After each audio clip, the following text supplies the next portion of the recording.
Hello friends, Hindi साहित्य की इस क्लास में आपका बहुत बहुत स्वागत है, जहां पर हम आचार्य शुक्ल द्वारा लिखित हिंदी साहित्य का इतिहास पढ़ रहे हैं। इसके अंतर्गत अब हम रीतिकाल का अध्ययन कर रहे हैं। रीतिकाल का प्रकरण 1 और प्रकरण 2 पढ़ चुके हैं और प्रकरण 3 के अंतर्गत जो कवि आते हैं उनका अध्ययन कर रहे हैं। तो आइए देखते हैं आगे के कवियों को। लाल कवि, इनका नाम गोरेलाल पुरोहित था और ये मऊ बुंदेलखंड के रहने वाले थे। इनका नाम गोरेलाल पुरोहित था और ये मऊ बुंदेलखंड के रहने वाले थे। इन्होंने प्रसिद्ध महाराज छत्रसाल की आज्ञा से उनका जीवन चरित्र दोहों चौपाइयों में बड़े ब्यौरे के साथ वर्णन किया। इन्होंने महाराज छत्रसाल का जीवन चरित्र वर्णित किया था दोहा चौपाई में और उन्हीं की आज्ञा से। इस पुस्तक में छत्रसाल का संवत 1764 तक का ही वृत्तांत आया है। इस पुस्तक में छत्रसाल का जो वृत्तांत है वो संवत 1764 तक का ही है। इससे अनुमान होता है कि या तो यह ग्रंथ अधूरा ही मिला है अथवा लाल कवि का परलोकवास छत्रसाल के पूर्व ही हो गया था। जो कुछ हो, इतिहास की दृष्टि से छत्र प्रकाश बड़े महत्व की पुस्तक है। इसमें सब घटनाएं सच्ची हैं और सब ब्यौरे ठीक ठीक दिए हैं। छत्र प्रकाश जो लाल कवि की है, इसमें सभी घटनाएं सच्ची हैं और ब्यौरे भी ठीक हैं, तो इसकी प्रामाणिकता पर संदेह नहीं है। इसमें वर्णित घटनाएं और संवत आदि ऐतिहासिक खोज के अनुसार बिल्कुल ठीक हैं। यहाँ तक कि जिस युद्ध में छत्रसाल को भागना पड़ा है उसका भी स्पष्ट उल्लेख किया गया है। ये ग्रंथ नागरी प्रचारिणी सभा द्वारा प्रकाशित हो चुका है। ये ग्रंथ नागरी प्रचारिणी सभा द्वारा प्रकाशित हो चुका है। लाल कवि का जो छत्र प्रकाश ग्रंथ है वो नागरी प्रचारिणी सभा द्वारा प्रकाशित हो चुका है। ग्रंथ की रचना प्रौढ़ और काव्य गुण युक्त है। इसकी रचना प्रौढ़ है और काव्य गुणों से युक्त है। लाल कवि में प्रबंध पटुता पूरी थी, संबंध का निर्वाह भी अच्छा है और वर्णन विस्तार के लिए मार्मिक स्थलों का चुनाव भी। और वर्णन विस्तार के लिए उन्होंने मार्मिक स्थलों की पहचान की है कि किस स्तर पर वर्णन को विस्तार देना है। वस्तु परिगणन द्वारा वर्णनों का अरुचिकर विस्तार बहुत ही कम मिलता है। ऐसा विस्तार इन्होंने किया है जो रुचिकर हो और मार्मिक स्थलों पर ही इन्होंने अपने वर्णन का विस्तार किया है। ऐसा वर्णन इन्होंने नहीं किया है जो कि अरुचिकर लगे। सारांश ये, लाल कवि का सा प्रबंध कौशल हिंदी के कुछ इने गिने कवियों में ही पाया जाता है। शब्द वैचित्र्य और चमत्कार के फेर में इन्होंने कृत्रिमता कहीं से नहीं आने दी है। इन्होंने शब्द वैचित्र्य या शब्द का चमत्कार दिखलाने के लिए अपने ग्रंथ में कृत्रिमता या बनावटीपन नहीं आने दिया है। भावों का उत्कर्ष जहाँ दिखाना हुआ है वहाँ भी कवि ने सीधी और स्वाभाविक उक्तियों का ही समावेश किया है। जहाँ भावों का उत्कर्ष उनको दिखाना था वहाँ भी इन्होंने स्वाभाविक उक्तियों का ही प्रयोग किया है ताकि वे अरुचिकर ना लगे। न तो कल्पना की उड़ान दिखाई है और न ऊहा की जटिलता। इन्होंने कल्पना की उड़ान भी नहीं दिखाई है और न ऊहात्मक जटिलता अपने ग्रंथ में प्रस्तुत की है। देश की दशा की ओर भी कवि का पूरा ध्यान जाता है। देश की दशा जो थी उस समय की, उस पर भी कवि का पूरा ध्यान गया है। शिवाजी का जो वीर व्रत था वही छत्रसाल का भी था। छत्रसाल का जो भक्तिभाव शिवाजी पर कवि ने दिखाया है तथा दोनों के सम्मिलन का जो दृश्य खींचा है, दोनों इस संबंध में ध्यान देने योग्य हैं। एक शिवाजी का वीर व्रत था, जो उनकी वीरता थी, वही छत्रसाल की भी थी। ये दोनों वीर थे। छत्रसाल का भक्तिभाव था, उनके प्रति जो श्रद्धा थी, उनके प्रति जो सम्मान था, वो भी कवि ने दिखाया है। और दोनों जब मिलते हैं तो उनके सम्मिलन का जो दृश्य है वो भी अपनी रचना में चित्रित किया है। दोनों इस संबंध में ध्यान देने योग्य हैं। छत्रसाल का शिवाजी के प्रति भक्तिभाव भी और उनके सम्मिलन का दृश्य भी, ये दोनों ध्यान देने योग्य हैं। छत्र प्रकाश में लाल कवि ने बुंदेल वंश की उत्पत्ति, चंपत राय के विजय वृत्तांत, उनके उद्योग और पराक्रम, चंपत राय के अंतिम दिनों में उनके राज्य का उद्धार, फिर क्रमशः विजय पर विजय प्राप्त करते हुए मुगलों का नाकोदम करना इत्यादि बातों का विस्तार से वर्णन किया है। छत्र प्रकाश में बुंदेल वंश की उत्पत्ति का वर्णन किया है। लाल कवि ने छत्र प्रकाश में बुंदेल वंश की उत्पत्ति का वर्णन किया है।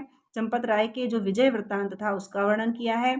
उनका जो उद्योग और पराक्रम था और चंपत राय के अंतिम दिनों में उनके राज्य का उद्धार कैसे हुआ वो भी उन्होंने वर्णित किया है। फिर क्रमशः विजय प्राप्त करते हुए जो मुगल चले आ रहे थे, उन्होंने जो नाकों दम कर रखा था उसका भी वर्णन किया है। काव्य और इतिहास दोनों की दृष्टि से यह ग्रंथ हिंदी में अपने ढंग का अनूठा है। लाल कवि का एक और ग्रंथ विष्णु विलास है। काव्य और इतिहास दोनों की दृष्टि से छत्र प्रकाश ग्रंथ जो है लाल कवि का, ये अनूठा है, क्योंकि इनकी भाषा आदि भी अच्छी व्यवस्थित है और काव्य गुणों से युक्त है ये। और इतिहास की दृष्टि से इसलिए क्योंकि इसमें ऐतिहासिक तथ्य जो हैं वो बिल्कुल सच हैं, कोई उन तथ्यों में कहीं हेरफेर नहीं है। लाल कवि का एक और ग्रंथ विष्णु विलास है। इनका छत्र प्रकाश के अतिरिक्त एक ग्रंथ और है जिसका नाम है विष्णु विलास, जिसमें वरवय छंद में नायिका भेद कहा गया है। इसमें वरवय छंद का प्रयोग है विष्णु विलास में और ये नायिका भेद का ग्रंथ है। पर इस कवि की कीर्ति का स्तंभ छत्र प्रकाश ही है, परंतु लाल कवि की कीर्ति जिससे हुई है ग्रंथ से, वह छत्र प्रकाश ही है। छत्र प्रकाश से नीचे कुछ पद्य उद्धृत किए जाते हैं। छत्र प्रकाश के कुछ पद्य यहाँ पर इन्होंने दिए हैं।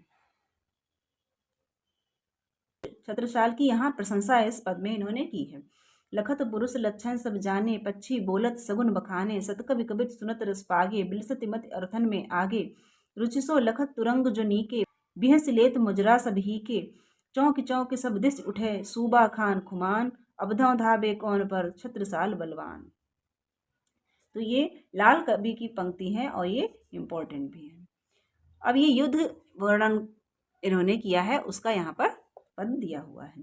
छत्रसाल हाड़ा तह आयो, अरुण रंग आनन छवि छायो, भयो हरौल बजाय नगारो, सार धार को पहिरन हारो, दौर देश मुगलन के मारो, दपट दिली के दल संहारो, एक आन शिवराज निवाही, करे आपने चित्त की चाही, आठ पातशाही झकझोरे, सूबन पकड़ दंड लय छोरे, काट कटक किरवान बल, बांट जम्बुकन देव, ठाट युद्ध यही रीति सो, बाट धरन धर लेव।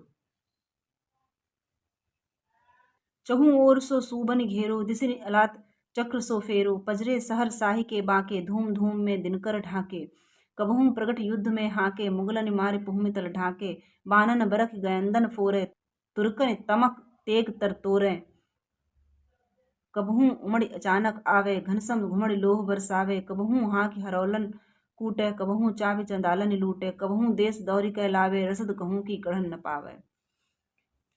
तो ये यहाँ पर छत्र प्रकाश की पंक्तियां दी हुई हैं जो कि लाल कवि द्वारा रचित है। तो इनकी पंक्तियों को आप इस देख लीजिएगा। और प्रथम पंक्ति जो है, लखत पुरुष लक्षण सब जाने, पक्षी बोलत सकुन बखाने, सतकवि कवित सुनत रस पागे, बिलसत मत अर्थन में आगे, ये पद इनका इम्पोर्टेंट है। और वैसे सभी पंक्तियों को आप ध्यान से पढ़ लीजिएगा। इसके आगे ये हैं घनानंद, इनको हम नेक्स्ट वीडियो में पढ़ेंगे क्योंकि इनका वर्णन बहुत अधिक दिया गया है, तो पूरा एक वीडियो घनानंद पे ही बनेगा। तब तक के लिए हम छोटे छोटे कवियों को देख लेते हैं। महाराज विश्वनाथ सिंह, ये रीवा के बड़े ही विद्यारसिक और भक्त नरेश तथा प्रसिद्ध कवि महाराज रघुराज सिंह के पिता थे। प्रसिद्ध कवि महाराज रघुराज सिंह के पिता थे महाराज विश्वनाथ सिंह, और ये बहुत विद्यारसिक और भक्त थे। आप संवत 1778 से 1717 तक रीवा की गद्दी पर रहे और इनका शासन संवत 1778 से 1717 तक रहा। ये जैसे भक्त थे वैसे ही विद्या व्यसनी तथा कवियों और विद्वानों के आश्रयदाता थे। काव्य रचना में भी ये सिद्धहस्त थे। ये ठीक है कि इनके नाम से प्रख्यात बहुत से ग्रंथ दूसरे कवियों के रचे हैं, पर इनकी रचनाएं भी कम नहीं हैं। नीचे इनकी बनाई पुस्तकों के नाम दिए जाते हैं, जिनसे विदित होगा कि कितने विषयों पर इन्होंने लिखा है। महाराजा विश्वनाथ सिंह के नाम पर जो ग्रंथ मिलते हैं वो दूसरे कवियों के रचे हुए भी हैं बहुत, परंतु इन्होंने जो स्वयं रचनाएं की हैं वे भी कम नहीं है, ऐसा आचार्य शुक्ल कहते हैं। नीचे इनकी बनाई जो यहाँ पर पुस्तकें दी हैं उनका उल्लेख किया है, इसी से ये पता चल जाएगा कि ये कितने ज्ञाता थे और किस किस विषय पर इनकी पकड़ थी।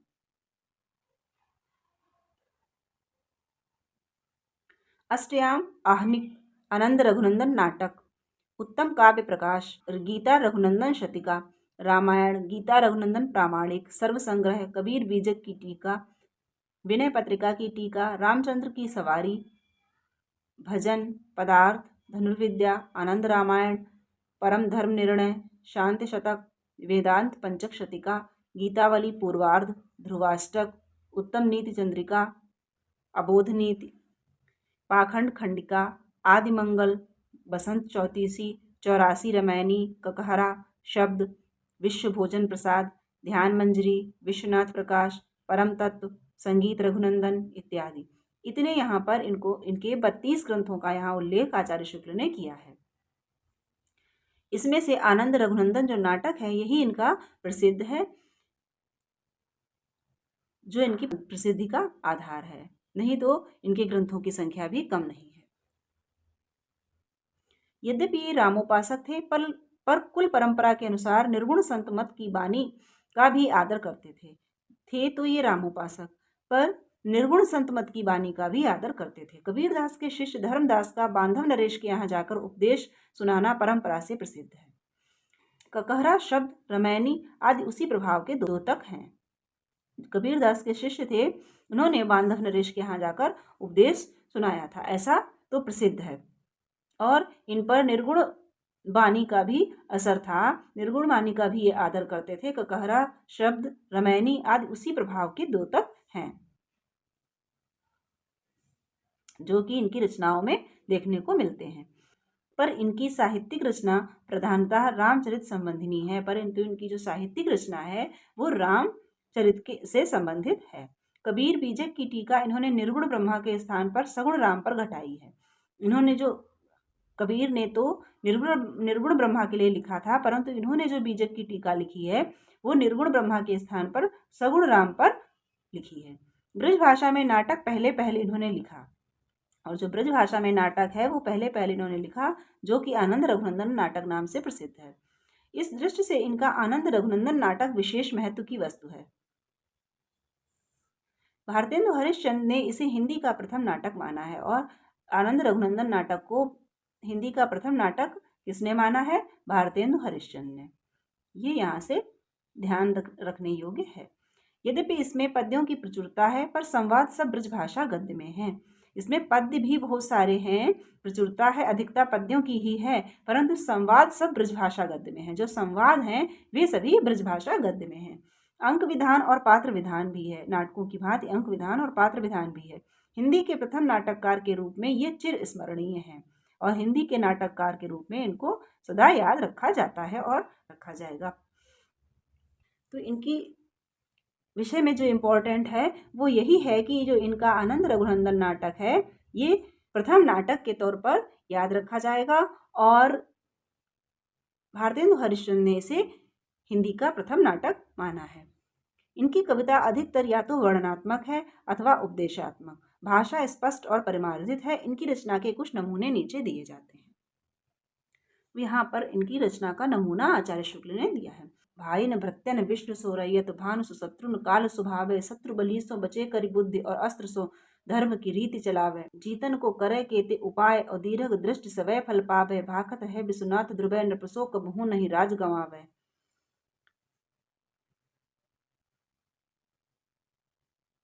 अगला पद देखिए।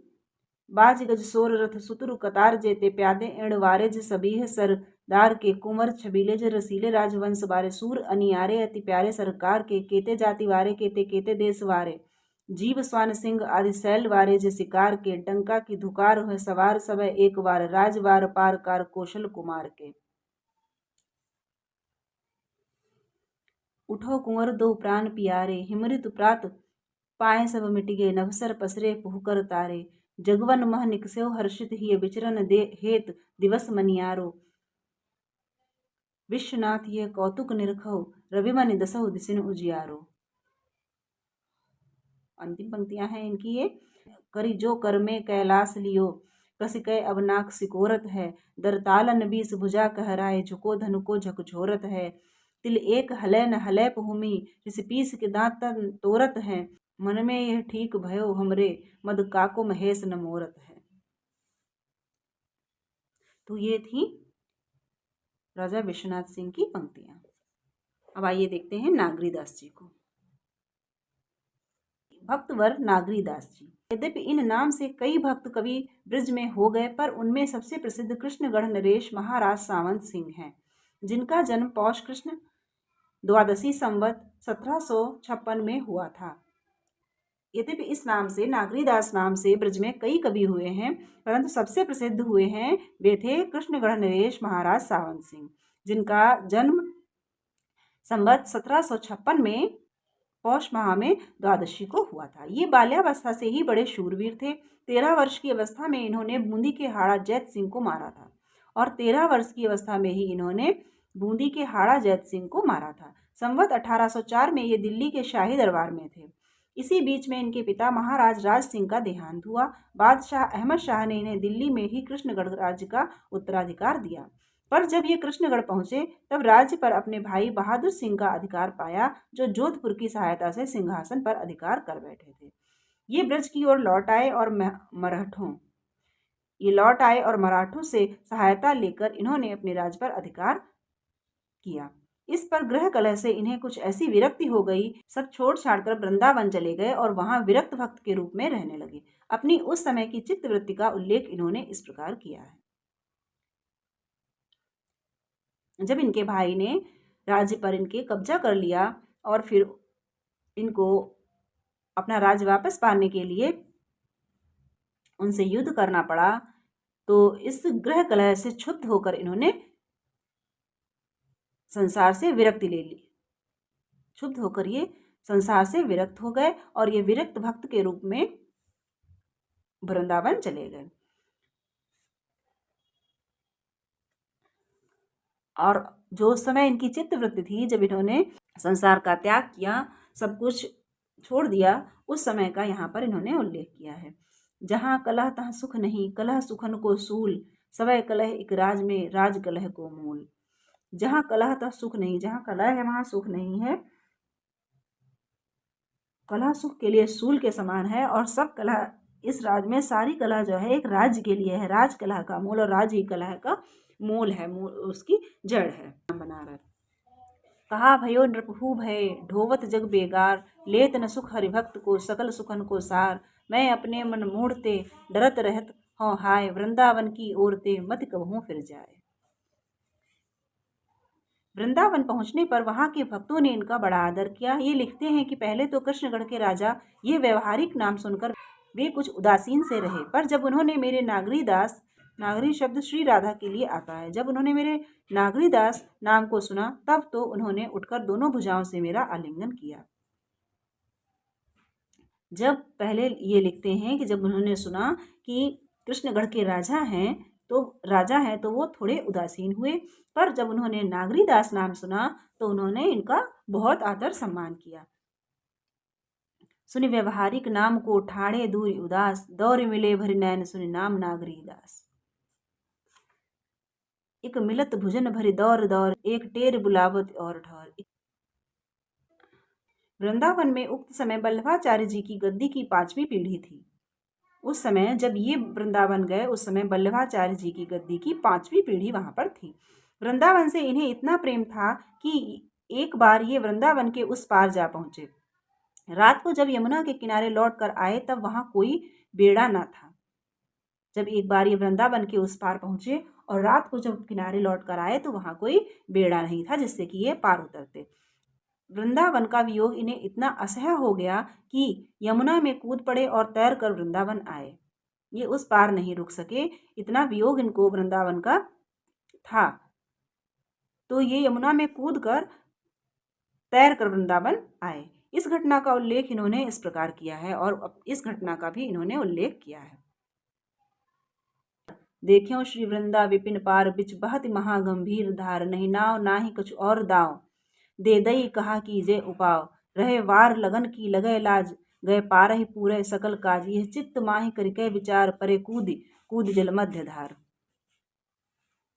वृंदावन में इनके साथ इनकी उपपत्नी बणी ठणी जी भी रहती थीं, जो कविता भी करती थी। वृंदावन में साथ इनकी उपपत्नी बणी ठणी जी भी रहती थी, जो कविता भी करती थी। ये भक्त कवियों में बहुत ही प्रचुर कृति छोड़ गए हैं। इन्होंने भक्त कवियों में बहुत ही प्रचुर कृति छोड़ गए हैं। इनका कविता काल संवत 1780 से 1819 तक माना जा सकता है। इनका जो रचना काल था वो 1780 संवत से लेकर 1819 तक माना जा सकता है। इनका पहला ग्रंथ मनोरथ मंजरी संवत 1780 में पूरा हुआ।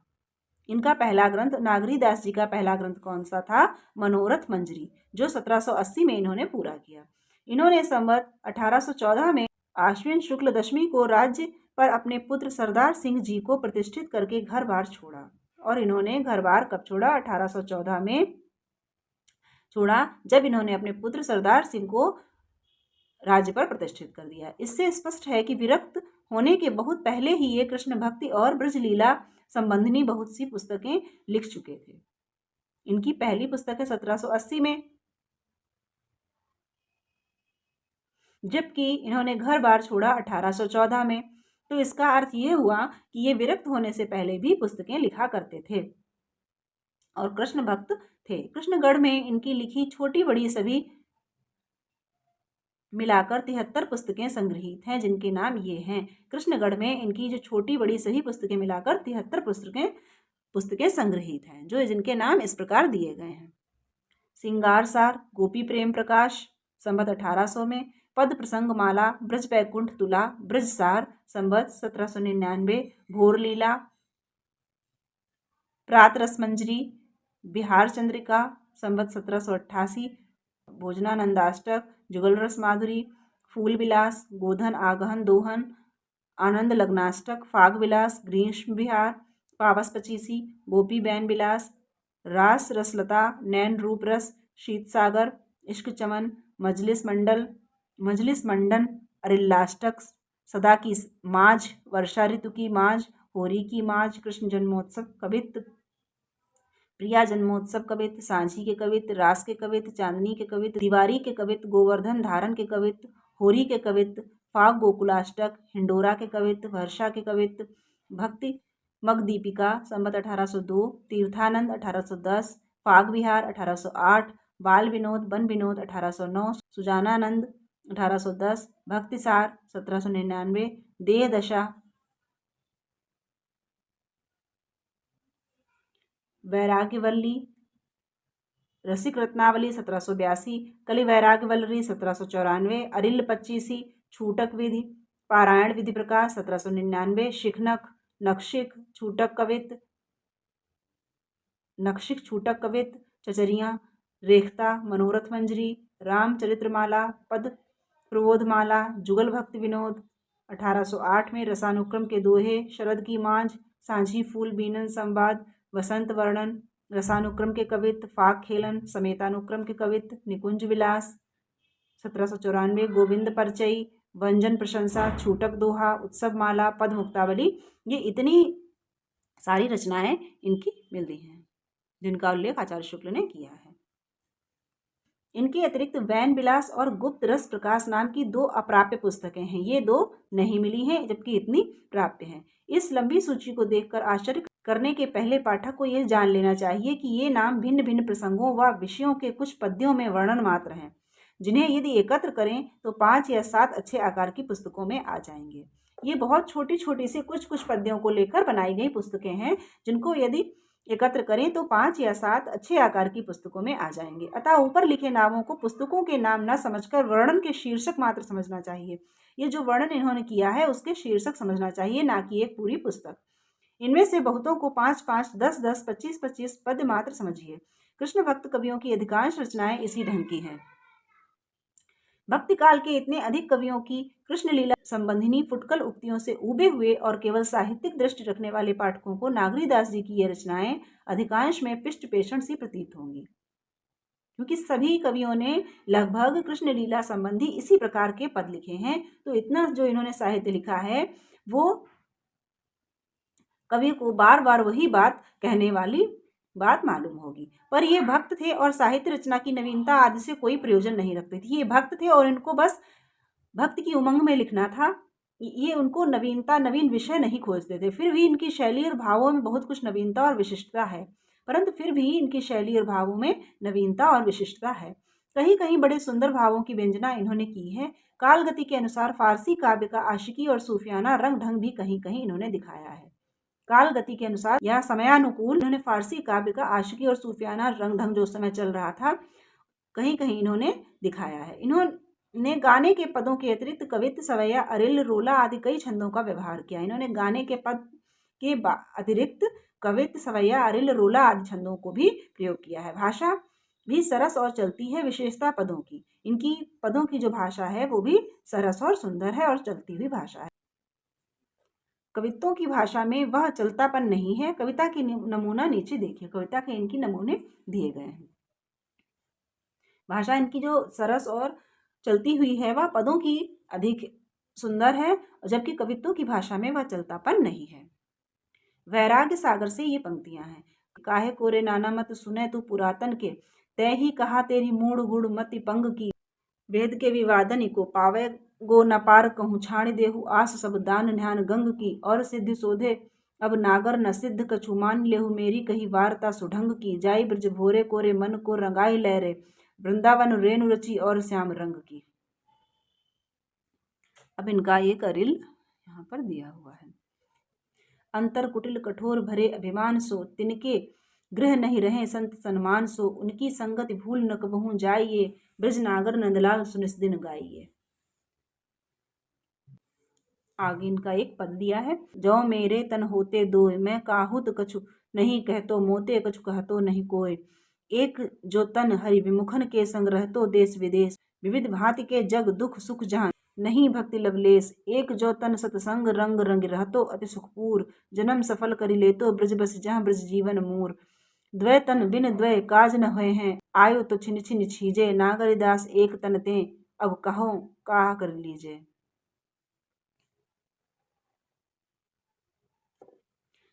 मनोरथ मंजरी से ये उद्धृत किया गया। चरण छिदत काटन ते, श्रवत रुधिर सुधि नाहि। पूछति हों फिर हों भटू, खगमृग तरु बन माहि। कभे झुकत मो और को, एह मदगज चाल। गरवाही दीने दो, प्रिया नवल नंदलाल।